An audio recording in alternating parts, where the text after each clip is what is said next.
రోజున భార్య భర్తల బతుకులో ఒకళ్ళకొకళ్ళ పడదా, ఇంటిలో ఐక్యత లేదా?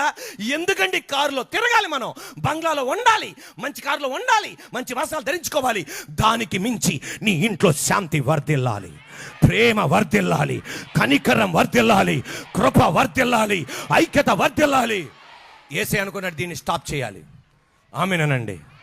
ఈరోజు నువ్వు కూడా అనుకోవాలి దీన్ని స్టాప్ చేయాలి. సరిపోలా, యేసునామములో దీన్ని స్టాప్ చేయాలి.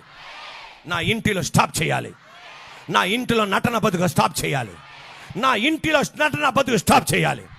నా బిడ్డలో ఒక ఐక్యత కలగాలి, మాలో ఒక ఐక్యత కలగాలి, మా పిల్లలకి మాకు ఒక ఐక్యత కలగాలి, అత్త మామలకి ఒక ఐక్యత కలగాలి, అమ్మ నాన్నకు ఒక ఐక్యత కలగాలి.